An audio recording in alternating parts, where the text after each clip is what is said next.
मैं आस्था में विश्वास करता हूं, सबकी आस्था का भी सम्मान करता हूं, लेकिन अंधविश्वास को कतई नहीं मानता, एकदम नहीं मानता।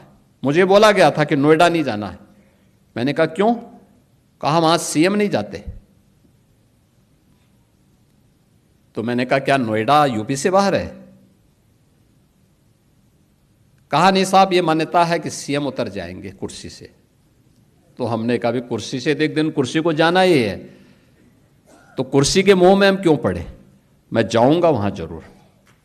और मैं गया था वहां पे। जब मैं गया तो मैंने देखा क्यों ये लोग बोलते थे, तो पता लगा वहां 4 लाख मामले बिल्डर और बायर्स के। आप सोचो 15 साल, 10 साल, 20 साल पहले लोगों ने अपनी पूरे जीवन भर की कमाई बिल्डर को दे दी मकान के लिए, फ्लैट देने के लिए, और बिल्डर पैसा दबाई बैठा है, पैसा नहीं दे रहा है, वो मकान नहीं दे रहा है, कब्जा नहीं दे रहा है, बड़ी हाई राइज बिल्डिंग खंडर के रूप में बदल रही है। मैंने बैठक की अथॉरिटी की, Noida authority, greater Noida authority. तो ग्रेटर नोएडा अथॉरिटी मेरे पास आया, उसके सीईओ आए, कहा साहब हम पे 6,000 करोड़ का कर्जा है। दूसरी अथॉरिटी से मैंने कहा, उसने कहा साहब हम पे 3,000 करोड़ का कर्जा है। तो मैंने कहा यार मैं कहां फंस गया हूं, वो तो सब भिखमंगे हैं। अब इन भिखमंगों से मैं बोलूं कि तुम इन 4 लाख लोगों को मकान दो, तो मैं फंस गया वहां पे। मैंने कहा ये मेरी स्थिति बड़ी अजीब सी है। लेकिन मैंने वहां पे पहले बायर से मैं बातचीत किया, उन्होंने कहा, उनकी रो रहे थे साहब, पूरी जीवन भर की हमने कमाई लगा दी, हमें मकान नहीं मिला है, हम बैंक से कर्जा भर रहे हैं, बैंक का कर्जा बढ़ता जा रहा है। मैं बिल्डर के साथ मिला तो बिल्डर अलग से रोए, कहते हैं साहब हमने पैसा लगाया, लेकिन उस समय की सरकारों ने हमें पूरी तरह निचोड़ दिया है, हमारी सामर्थ्य नहीं है।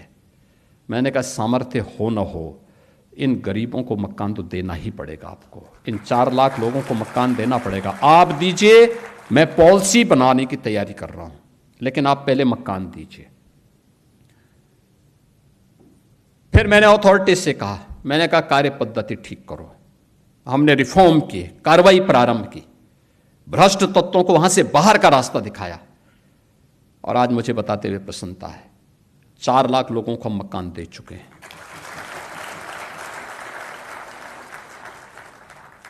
जो अथॉरिटी मेरे सामने कहती थी कि हमारे पास पैसा नहीं, हम तो कर्ज में हैं, आज उसके पास 6,000 करोड़ का सरप्लस है।